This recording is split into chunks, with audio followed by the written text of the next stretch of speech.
इंसान को केवल दो चीजें कामयाब बनाती हैं, एक अच्छी किस्मत और दूसरी कड़ी मेहनत। अच्छी किस्मत सबकी नहीं होती और कड़ी मेहनत सबसे नहीं होती।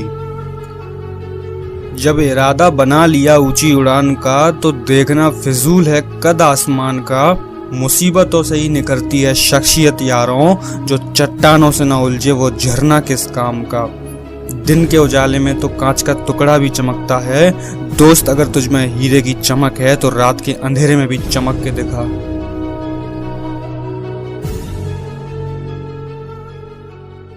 आशीष आप लोगों का स्वागत करता हूं कि नई वीडियो में। दोस्तों आज है 16 अगस्त 2020 और 16 अगस्त 2020 के 10 महत्वपूर्ण करंट अफेयर्स के क्वेश्चन मैं आपको इस वीडियो में बताऊंगा, तो वीडियो में शुरू से अंत तक बने रहे। चले वीडियो की शुरुआत करते हैं। पहला नंबर क्वेश्चन, एसबीआई, एलआईसी और बैंक ऑफ बड़ौदा पर म्यूचुअल फंड नियमों के उल्लंघन करने पर किसने 10-10 लाख रुपए का जुर्माना लगाया है? तो एसबीआई, एलआईसी और बैंक ऑफ बड़ौदा पर जो है म्यूचुअल फंड नियमों के उल्लंघन के कारण 10-10 लाख रुपए का जुर्माना जो है सेबी की तरफ से लगाया गया है। दोस्तों एसबीआई, एलआईसी और बैंक ऑफ बड़ौदा पर म्यूचुअल फंड के नियमों का उल्लंघन करने पर सेबी ने 10-10 लाख रुपए का जुर्माना लगाया है। सेबी को जांच में पता चला कि एसबीआई, एलआईसी और बैंक ऑफ बड़ौदा अपने म्यूचुअल फंड के प्रायोजक हैं।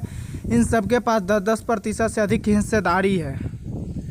तो स्टेट बैंक ऑफ इंडिया के बारे में पहले जान लेते हैं। State bank of India is an Indian multinational public sector banking and financial service statutory body headquarter in Mumbai, Maharashtra. SBI is ranked 236 in the Fortune Global 500 list of the world biggest corporation of 2019। तो state bank of India जो है India का multinational public sector banking और financial service है। इसका जो head quarter है दोस्तों मुंबई महाराष्ट्र में है और ये ग्लोबल 500 ग्लोबल फॉर्चून ग्लोबल की जो 500 की जो biggest corporation, world biggest corporation की जो लिस्ट है उसमें 236 नंबर का यह बैंक है। SBI कस्टमर सर्विस बहुत ही बिग अमाउंट में जो है दोस्तों इसका कस्टमर सर्विस है। स्टॉक प्राइस है 196 रुपये 80 पैसा। चेयरपर्सन जो इसके रजनीश कुमार। हेड क्वार्टर दोस्तों मुंबई। इसका 1 जुलाई 1955 को इसकी स्थापना हुई थी। सब्सिडरीज जो बैंकिंग सेक्टर से SBI कार्ड है, yes bank, SBI life insurance company और मैनेजिंग डायरेक्टर है प्रवीण कुमार गुप्ता जो कि रिटेल एंड डिजिटल बैंकिंग के जो है बैंकिंग है मैनेजिंग डायरेक्टर। और अब LIC के बारे में जान लेते हैं। LIC का दोस्तों जो फुल फॉर्म होता है, LIC का फुल फॉर्म होता है life Insurance Corporation of India, जिसका हिंदी में मतलब होता है दोस्तों भारतीय जीवन बीमा निगम।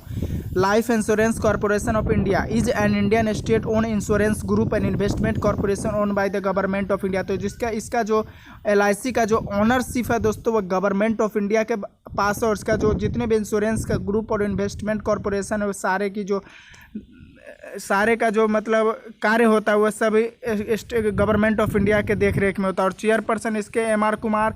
हेड क्वार्टर है LIC का मुंबई में। फाउंडर है गवर्नमेंट ऑफ इंडिया और इसकी स्थापना दोस्तों 1 सितंबर 1956 को इसकी स्थापना हुई थी। टोटल एसेट जो है 31.12 लाख करोड़ INR है। और सब्सिडरीज जो इसकी है LIC housing finance, IDBI bank और LIC card service, LIC Lanka, LIC Nepal जो है इसकी सब्सिडरीज बैंकिंग सेक्टर्स हैं। और अब आ गया बैंक ऑफ बड़ौदा के बारे में। तो दोस्तों बैंक ऑफ बड़ौदा के बारे में जान लेते हैं। स्टॉक प्राइस जो है बैंक ऑफ बड़ौदा का -1.95। Customer service. हेड क्वार्टर जो इसका अलकापुरी वडोदरा में इसका हेड क्वार्टर है। फाउंडर जो है इसके सयाजी राव गायकवाड़ जो है बैंक ऑफ बड़ौदा के फाउंडर है। इसकी स्थापना 20 जुलाई 1908 को वडोदरा में हुई थी। ऑनर जो है इसके गवर्नमेंट ऑफ इंडिया के पास जो इसका दोस्तों 71.60% जो इसका ऑनरशिप हो गवर्नमेंट ऑफ इंडिया के पास। और सब्सिडरी जो इसकी board cards, Nainital bank, bank of Baroda, Uganda limited और BOB कैपिटल मार्केट्स, ये सारे इसके सब्सिडरीज बैंकिंग सेक्टर्स है। सेबी के बारे में जान लेते हैं दोस्तों। सेबी का जो फुल फॉर्म होता है securities and exchange board of India, इसका फुल फॉर्म है। इसका जो स्थापना हुई है 12 अप्रैल 1992 को सेबी की स्थापना हुई थी। सेक्टर जो है ये सिक्योरिटीज़ मार्केट का सेक्टर है। Jurisdiction India. Head quarter SEBI का मुंबई में। टाइप जो है इसका स्टैट्यूटरी कॉरपोरेशन और चेयरपर्सन जो है सेबी के अजय त्यागी जी हैं।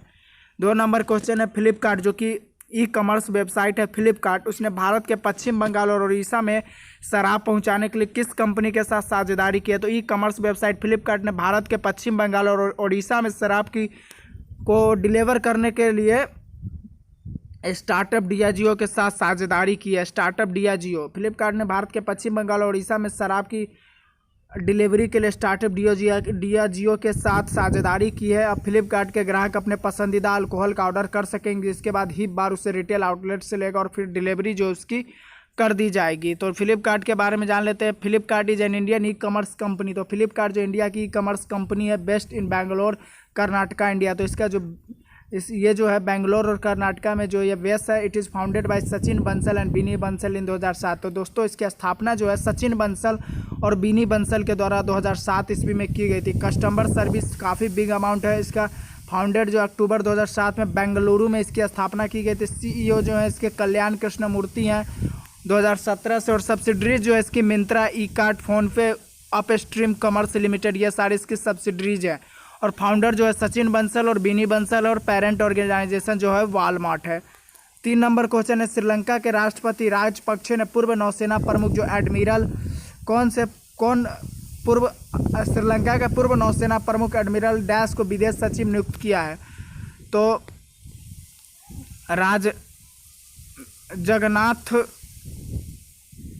जयनाथ कोलंबागे को जो है विदेश सचिव नियुक्त किया गया है राष्ट्रपति राजपक्षे के द्वारा। श्रीलंका में राष्ट्रपति राजपक्षे ने पूर्व नौसेना प्रमुख एडमिरल जयनाथ कोलंबागे को विदेश सचिव नियुक्त किया है। वे रविनाथ आर्य सिन्हा की जगह स्थान लेंगे। तो इससे पहले जो है विदेश सचिव थे रविनाथ आर्य सिन्हा, अब उनकी जगह एडमिरल जयनाथ कोलंबागे जो है उनका स्थान लेंगे, जो श्रीलंका के विदेश सेवा के अधिकारी हैं। जयनाथ कोलंबागे राष्ट्रपति गोटाबाया राजपक्षे के विदेशी मामलों के सलाहकार थे। तो हमें श्रीलंका के जो अभी राष्ट्रपति है गोटाबाया राजपक्षे, उसके विदेशी मामलों के सलाहकार थे एडमिरल जयनाथ कोलंबागे, जिन्हें वर्तमान में राष्ट्रपति के द्वारा जो है विदेश सचिव नियुक्त किया गया है।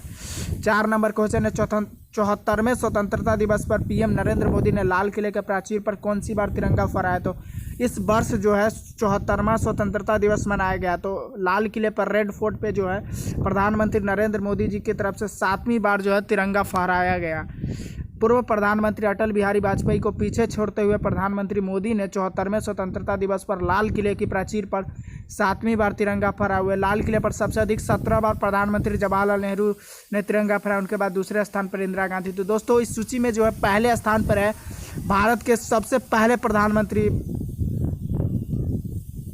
पंडित जवाहरलाल नेहरू, जिन्होंने रेड फोर्ट पे जो है 17 बार झंडा फहराया। और उसके बाद दूसरे नंबर पर इंदिरा गांधी और तीसरे नंबर पर माननीय प्रधानमंत्री जो कि भारत में के वर्तमान में भारत के प्रधानमंत्री नरेंद्र मोदी जी, उन्होंने 7वीं बार जो है 74वें स्वतंत्रता दिवस के अवसर पर 7वीं बार जो है रेड फोर्ट पे तिरंगा फहराया है। तो रेड फोर्ट जो है is a historic fort in the city of Delhi in India that serve as the main residence of Mughal emperor. तो रेड फोर्ट जो है दिल्ली में है दोस्तों।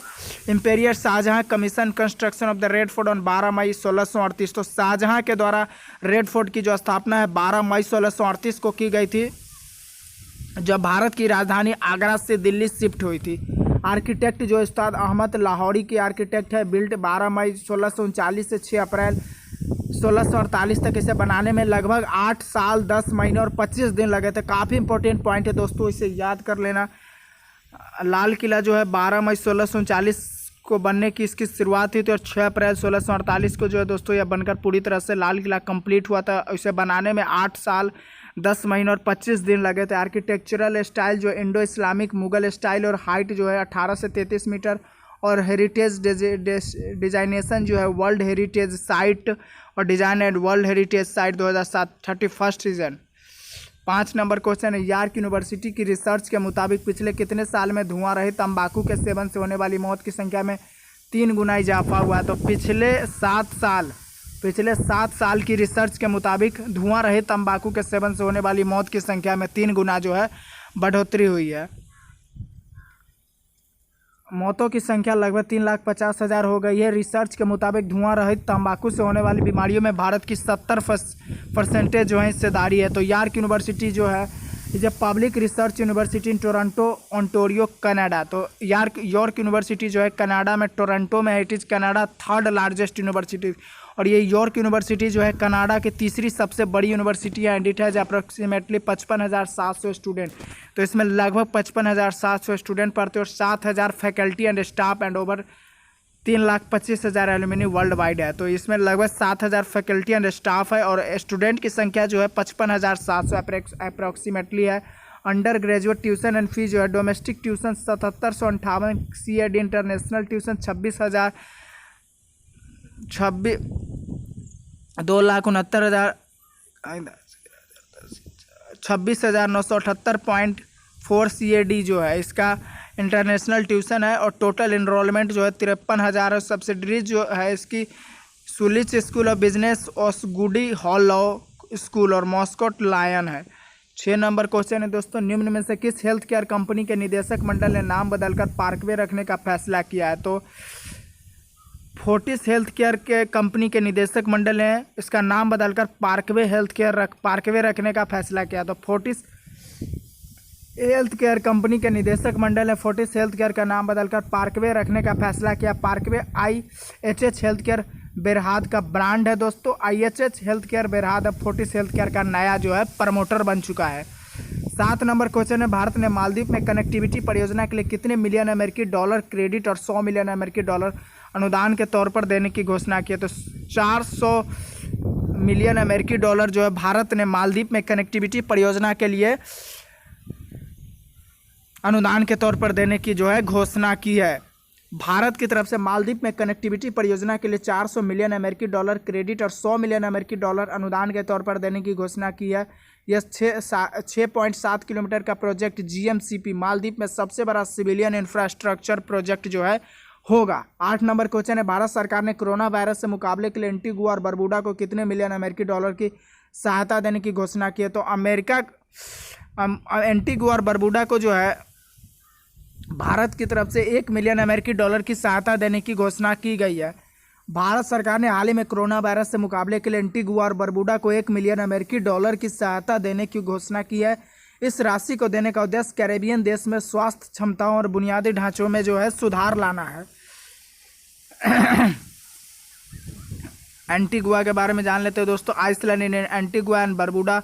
Antigua is one of the 2 major island that make up the Caribbean nation of Antigua and Barbuda ring with coral reefs. The island is known for its many sandy beaches set along English Harbour, restored Nelson Dockyard, which Admiral Horatio Nelson made his base in the 1780th century, include a marina and the total Iceland जो है Antigua पे total एक Iceland की संख्या 1 है। और बरबूडा के बारे में जान लेते हैं दोस्तों। बरबूडा में जो है टोटल आइसलैंड की संख्या 2 है। 2 मेजर आइसलैंड है that make up the Caribbean nation of Antigua and Barbuda. It's known for its pink and white sand beaches like reef. ये दोनों जो है दोनों एंटीगुआ और बरबूडा दोनों जो है फेमस है अपने बीचेज के लिए। और यहाँ की जो पॉपुलेशन है बरबूडा की है 1634। काफ़ी कम संख्या में जो है इस आइसलैंड पर लोग रहते हैं। 9 नंबर क्वेश्चन है दोस्तों, हाल ही में किसने अवमानना केस में वरिष्ठ वकील जो है प्रशांत भूषण को दोषी करार दिया है? तो सुप्रीम कोर्ट की तरफ से हाल ही में अवमानना केस में वरिष्ठ वकील जो है प्रशांत भूषण को दोषी करार दिया गया। सुप्रीम कोर्ट के न्यायमूर्ति जो अरुण मिश्रा, BR गवई और कृष्ण मुरारी की पीठ ने प्रशांत भूषण को chief justice of India SS Bobde, Bharat के जो चीफ जस्टिस है SS बोबड़े और 4 मुख्य न्यायाधीश के बारे में 2 ट्वीट्स के लिए अवमानना को दोषी करार दिया है। प्रशांत भूषण की जो सज़ा है 20 अगस्त को सुनवाई होगी उस सज़ा के ऊपर। तो इसके सुप्रीम कोर्ट की स्थापना 1950 में की गई थी। एस्टैब्लिशमेंट 26 जनवरी 1950। मोटो जो है इसका यतो धर्मस्ततो जय, योटो धर्मोस्तता जो वेयर देयर इज धर्म देयर इज विक्ट्री, जहाँ धर्म है वहाँ विजय है। करंटली जो है शरद अरविंद बोबड़े मुख्य न्यायाधीश ऑथोराइज बाई जो भारत का संविधान उसके द्वारा जो ये ऑथोराइज है। 10 और आज का हमारा आखिरी नंबर क्वेश्चन है, प्रधानमंत्री नरेंद्र मोदी ने 74वें स्वतंत्रता दिवस के मौके पर कई बातों का जिक्र करते हुए कौन सा मिशन लॉन्च किया है? तो भारत के प्रधानमंत्री नरेंद्र मोदी की तरफ से 74वें स्वतंत्रता दिवस के अवसर पर नेशनल डिजिटल हेल्थ मिशन का शुभारंभ मिशन जो है लॉन्च किया गया है। प्रधानमंत्री नरेंद्र मोदी ने 74वें स्वतंत्रता दिवस के मौके पर कई बातों का जिक्र करते हुए national digital health mission launch किया। उन्होंने संबोधित करते हुए कहा कि इस योजना के तहत भारतवासी का अपना एक यूनिक आइडेंटिटी नंबर होगा, जिससे जो है उन्हें डिजिटल हेल्थ मिशन में जो है